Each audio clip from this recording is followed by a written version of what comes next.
O que é o Espiritismo? Por Allan Kardec. Continuação do capítulo 3. Solução de alguns problemas pela doutrina espírita. A alma. Qual a sede da alma? A alma não está, como geralmente se crê, localizada num ponto particular do corpo. Ela forma com o perispírito um todo fluídico, penetrável, assimilando-se ao corpo inteiro, com o qual ela constitui um ser complexo, do qual a morte não é, de certo modo, mais que um desdobramento. Podemos figuradamente imaginar dois corpos semelhantes na forma, um encaixado no outro, confundidos durante a vida e separados depois da morte. Nessa ocasião, um deles é destruído, enquanto o outro subsiste. Durante a vida, a alma age mais especialmente sobre os órgãos do pensamento e do sentimento. Ela é, ao mesmo tempo, interna e externa, isto é, irradia exteriormente, podendo mesmo isolar-se do corpo, transportar-se ao longe e aí manifestar sua presença, como provam a observação e os fenômenos sonambúlicos. A alma é criada ao mesmo tempo que o corpo ou anteriormente a ele? Depois da questão da existência da alma, esta é uma das questões principais, porque de sua solução resultam as mais importantes consequências. Ela é a única chave capaz de explicar uma multidão de problemas até hoje insolúveis por não se ter nela acreditado. De duas uma, ou a alma existia ou não existia antes da formação do corpo. Não pode haver meio termo.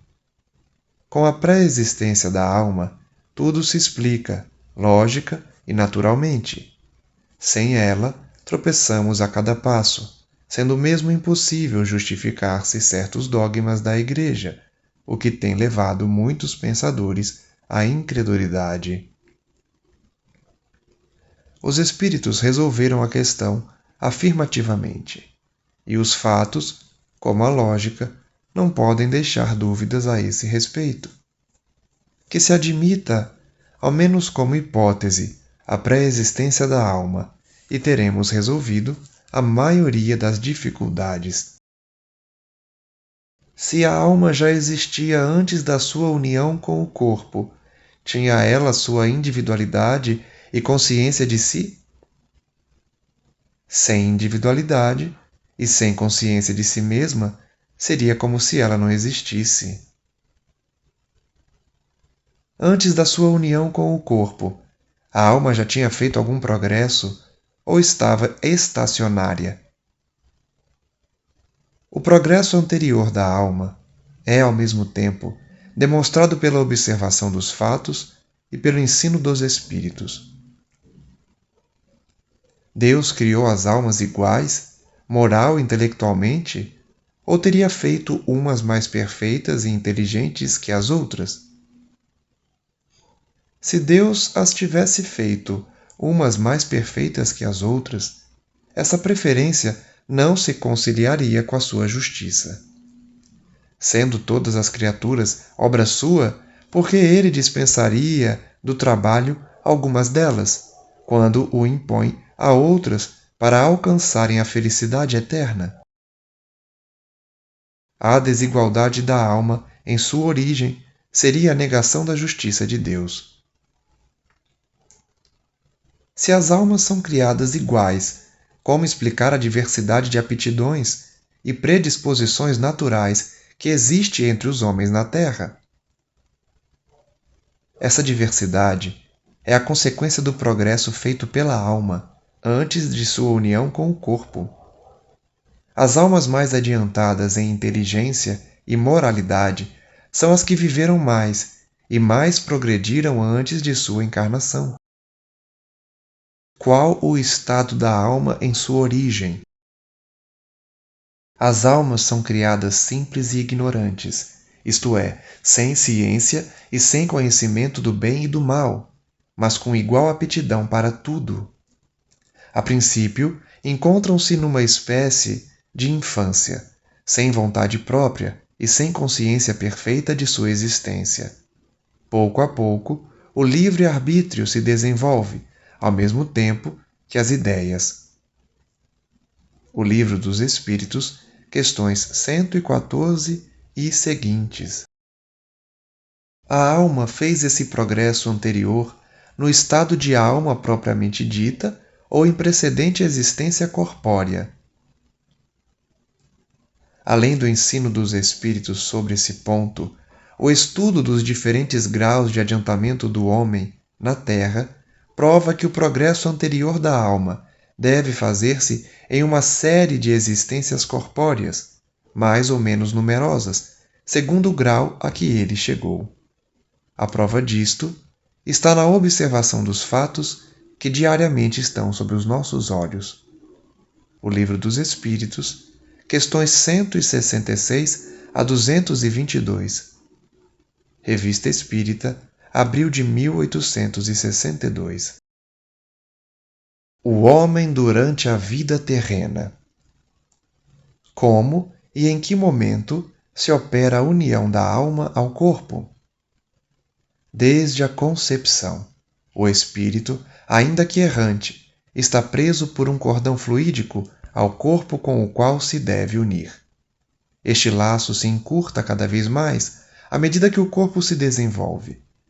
Desde esse momento, o espírito sente uma perturbação que cresce sempre.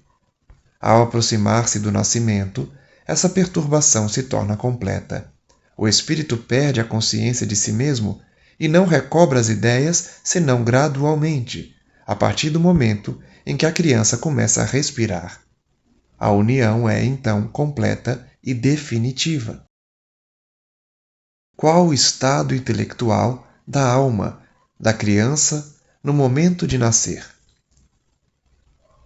Seu estado intelectual e moral é o que tinha antes de sua união com o corpo, isto é, a alma possui todas as ideias adquiridas anteriormente, mas, em razão da perturbação que acompanha a mudança de estado, suas ideias se acham momentaneamente em estado de latência.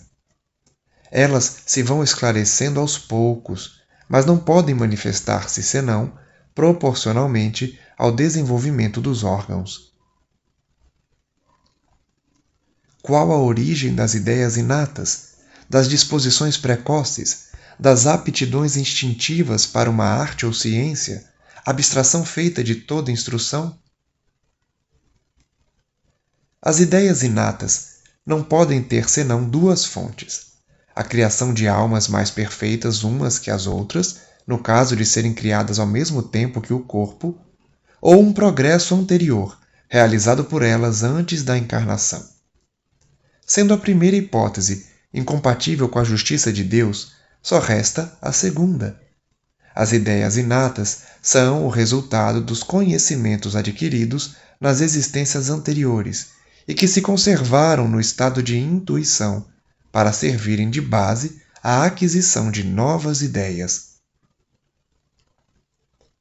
De que modo os gênios se revelam nas classes da sociedade inteiramente privadas de cultura intelectual? Esse fato é a prova de que as ideias inatas são independentes do meio em que o homem foi educado. O ambiente e a educação desenvolvem as ideias inatas, mas não nolas podem dar. O homem de gênio é a encarnação de um homem adiantado e que já havia progredido bastante. Assim, a educação pode fornecer a instrução que falta, mas não o gênio, quando este não exista. Por que há crianças instintivamente boas em um meio perverso, apesar dos maus exemplos que colhem, ao passo que outras são instintivamente viciosas em um meio bom, apesar dos bons conselhos que recebem? É o resultado do progresso moral adquirido, como as ideias inatas são o resultado do progresso intelectual. Por que de dois filhos do mesmo pai, educados nas mesmas condições, um é inteligente e o outro estúpido, um bom e o outro mau?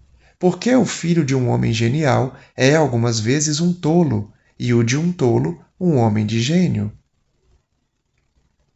Esse fato vem confirmar a origem das ideias inatas. Prova, além disso, que a alma do filho não procede de modo algum da alma dos pais. Se assim não fosse, em virtude do axioma que a parte é da mesma natureza que o todo, os pais transmitiriam aos filhos as suas qualidades e defeitos próprios, como lhes transmitem o princípio das qualidades corpóreas. Na geração, somente o corpo procede do corpo. As almas, porém, são independentes umas das outras.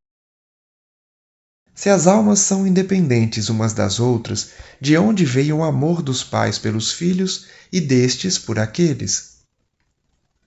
Os espíritos se ligam por simpatia, e o nascimento em tal ou tal família não é um efeito do acaso.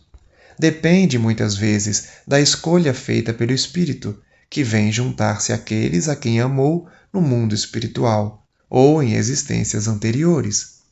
Por outro lado, os pais têm por missão ajudar o progresso dos espíritos que encarnam como seus filhos, e para estimulá-los a isso, Deus lhes inspira uma afeição mútua. Muitos, porém, faltam a essa missão, sendo por isso punidos. O Livro dos Espíritos, questão 379. Infância. Por que há maus pais e maus filhos? São espíritos que não se ligaram na mesma família por simpatia, mas com o fim de servirem de instrumentos de provas uns aos outros, e muitas vezes para a punição do que foram em existência anterior. A um é dado um mau filho, porque também ele o foi. A outro, um mau pai, pelo mesmo motivo, a fim de que sofram a pena de talião. Revista Espírita, setembro de 1861. A pena de talião.